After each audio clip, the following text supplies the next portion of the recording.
La diputada Farideh Raful, Partido Revolucionario Moderno, está con nosotros en este Tribunal de la Tarde. Hola Farideh. Buenas tardes, yo feliz de estar aquí con ustedes. Bueno, estamos para listos servirle. Para compartir muchos temas de la agenda gracias. de actualidad, pero como siempre lo hacemos acompañado del mejor café, que es el café Santo Domingo. A esta hora cae muy bien. El sabor que empieza en el aroma, relax, tranquilo, después de pues una tarde congestionada, como es normal, de muchos tapones. Bueno, sí.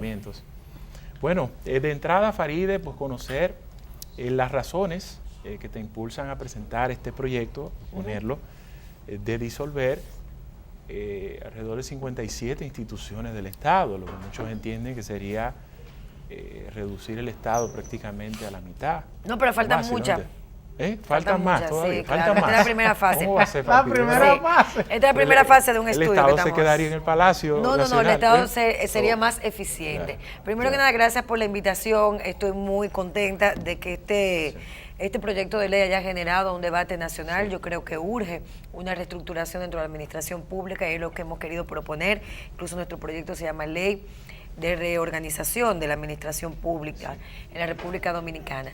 Nosotros hicimos desde hace más de 6 meses con un equipo multidisciplinario pues un trabajo muy acucioso respecto a las instituciones que están en el Estado Dominicano, dentro de la administración pública y los recursos económicos que reciben y que fueron aprobados en el último presupuesto general de la Nación, en la Ley de Presupuesto General de la Nación del 2017. Y pudimos identificar partidas para instituciones que nos parecen, y según los estudios del retorno y la factibilidad, por la metodología utilizada, que no repercuten realmente en los sectores donde deben repercutir en muchas de sus ocasiones, pero también hay otras que cumplen una dualidad de funciones con otros ministerios u organismos reguladores que ya existen previamente, que disponen también de otra estructura, de otra cantidad de recursos económicos, y también otros consejos que se han ido creando que no solamente ya son entelequias dentro del aparato gubernamental, sino que reciben fondos del erario público,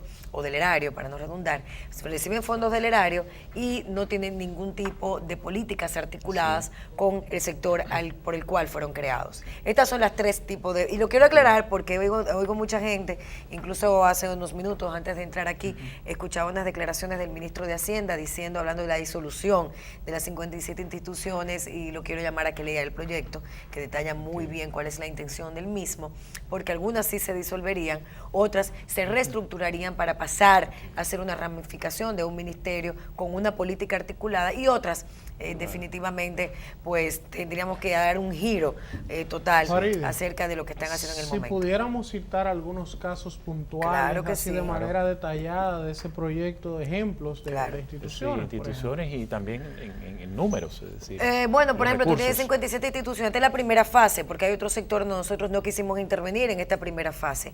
Tú tienes entelequias como Inespre, como Inazúcar, como el CEA, como CORDE, que reciben una cantidad impresionante de dinero dentro del presupuesto general de la Nación, que sí fueron creadas en su momento con un objetivo, el Instituto Agrario Dominicano, cuando se avecinaba una reforma agraria en la República Dominicana.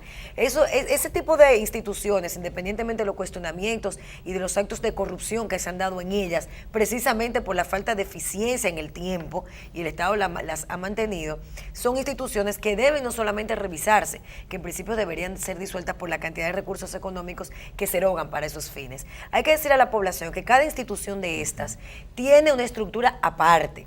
Cuando tú hablas de que la OISOE maneja más de 1.000 millones de pesos al año, tú estás hablando de que la OISOE tiene una estructura departamental, organizativa, de consultores jurídicos, de personal administrativo, de conserjes, de todo tipo, que funcionan aparte en una institución cuando tú tienes un ministerio, por ejemplo, de obras públicas. Entonces tú dices, bueno, ¿por qué la dualidad de funciones? ¿Por qué hubo que crear una oficina para supervisar la obra que el Estado hace a través del Ministerio de Obras Públicas? Porque había una falta de eficiencia, por lo que tenemos que eficientizar y tecnificar al Estado Dominicano. Tenemos que racionalizar, redireccionar los recursos económicos del Estado Dominicano para nosotros tener garantías de que van realmente a donde se necesitan. Tú tienes, por ejemplo, el CONARE, que todavía existe, que no debería existir.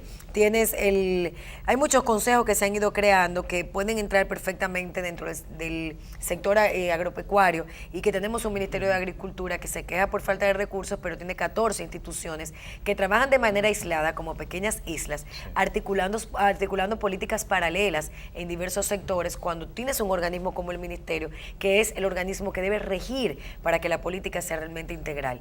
Y esto nos serviría también para hacer una transparencia en la nómina pública, sin culpabilizar de manera absoluta al gobierno dominicano actual, que ya tiene 16 años administrando el poder. Hay que decir que estas instituciones han existido a partir de su creación durante los gobiernos de los diferentes partidos políticos y no se ha reorganizado la administración pública. Entonces esto es bueno que esté en el debate. Hemos recibido el apoyo del sector privado, de las organizaciones sin fines de lucro, hemos recibido también el apoyo de nuestro partido político, de la bancada del Partido Revolucionario Moderno y de funcionarios que también han admitido la necesidad de hacer esto, aunque no de una manera tan radical, pero ya es un principio. Ejemplos como la creación del Intran, que es la institución que va a reorganizar las instituciones de transporte. ¿No crees que es un esfuerzo del propio gobierno, mismo Estado dominicano? Y el acto eléctrico que acaba de hablar de que reorganizar las instituciones. Mira, lo del sector eléctrico es otra cosa, que vamos a tratar en otro proyecto de ley, que es un poquito más profundo, porque nosotros hemos estado analizando desde hace más de un año el caso del sector eléctrico. En este caso en particular, lo del Intran fue un proyecto de ley sometido en el Congreso Nacional por diputados como el diputado Contreras de Monteplata, por el diputado Tobías Crespo, que duró 9 años siendo discutido. Y sí, efectivamente, ¿qué busca el Intran? Tratar de que todas esas instituciones que estaban de manera aisladas en el sector del transporte fueran con una política articulada, pues de alguna manera u otra absorbidas por ese departamento. ¿Y qué ha ocurrido? ¿Qué ha revelado esto en esta estructura que se va dando en este momento?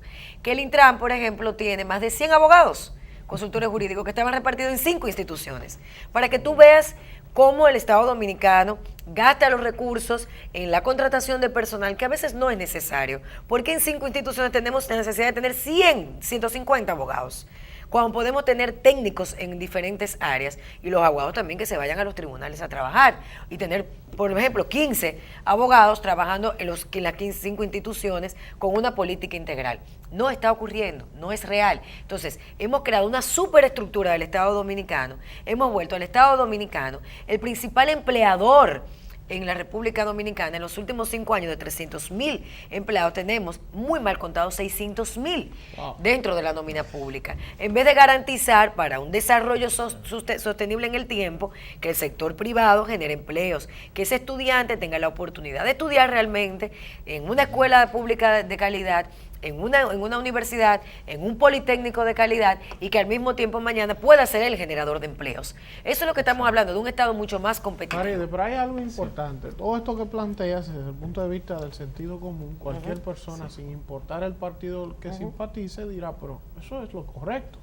Eso es lo que necesitamos. Ahora bien, una cosa es lo que uno sueña con que sea, y tú bien lo decías ahorita, todos los gobiernos que han tenido siempre han tenido un Estado supernumerario, una cantidad de botellas que no son necesarias y de instituciones. Entonces yo te pregunto a ti, partiendo de nuestra realidad, la que tenemos hoy, no la que anhelamos, ¿qué ocurriría si de repente el Estado dice, perfecto, vamos a hacerlo, 57 instituciones entre fusiones y disoluciones, y se van a la calle de golpe y porrazo 100,000 personas, vamos a suponer? Que no se van a la calle, muchos de ellos están nombrados, siguen trabajando. No, irían a otro sitio, pero de alguna manera, por ejemplo, mira. Pero para eso el Estado creó la Ley de Función Pública, para garantizar al servidor público de carrera. Y tenemos 8 años con esa ley aprobada. No, y planteamos en el proyecto de ley, la principal protección que debe tener el Estado dominicano ante los activos, los pasivos y las nóminas que van a ser transparentadas. No es solamente generar una profilaxis dentro de esas nóminas, sino también preservar al servidor público de carrera, que entró hace ya más de 8 años, se supone, por la Ley de Función Pública, que debió ser promovida. Entonces, se supone, porque tú sabes que un porcentaje muy mínimo ha entrado, pero tiene que llevarse a cabo el cumplimiento de esa ley, y ahora se ha propuesto en el Congreso Nacional que se extienda el plazo por 3 años. Fue aprobado en el día de hoy en el hemiciclo, en la Cámara Baja. Entonces, tú dices, bueno, yo tengo que generar un Estado eficiente, porque hay una realidad. Yo tengo una deuda pública que dentro del Producto Interno Bruto Nacional anual me compromete el 51%. y que según el Fondo Monetario Internacional, en los próximos 3 o 4 años, el Producto Interno Bruto va a estar siendo comprometido en más de un 60%. O sea, de cada 100 pesos... Solamente, no, eso es la deuda pública, no los intereses de la deuda. Los intereses de la deuda son un 27%, según las estadísticas del Banco Central. Por cada 100 pesos que tú y yo vamos y pagamos en un lugar, 27 pesos están siendo llevados a los intereses de una deuda que, lejos de descrecer en el tiempo, está incrementándose. ¿Por qué? Porque bien lo han dicho las autoridades monetarias. Tenemos un déficit. Ante el déficit, para cumplir con los compromisos presupuestarios, tenemos que endeudarnos. Por eso estamos aprobando presupuestos deficitarios y ahora mismo se le está solicitando al Congreso Nacional que apruebe una ley de presupuesto general de la Nación para el 2018, pero esa ley viene acompañada y atada de una colocación de bonos en el mercado internacional por más de 1.500 millones, porque si no sería inviable hacer el presupuesto. Entonces, cuando tengo una casa, tiene un presupuesto de 100 pesos y gasta 150, tienes que financiarte 50 mensual, va a llegar un momento en que te va a ser insostenible el endeudamiento, no solamente el pago de intereses, sino que va increciendo la deuda. ¿Cómo le vas a hacer frente? Hasta que no se avecine o venga una crisis financiera profunda y tú caigas en la quiebra o en el default, que es a donde no queremos llegar. Yo creo que estamos a tiempo de enfrentarlo.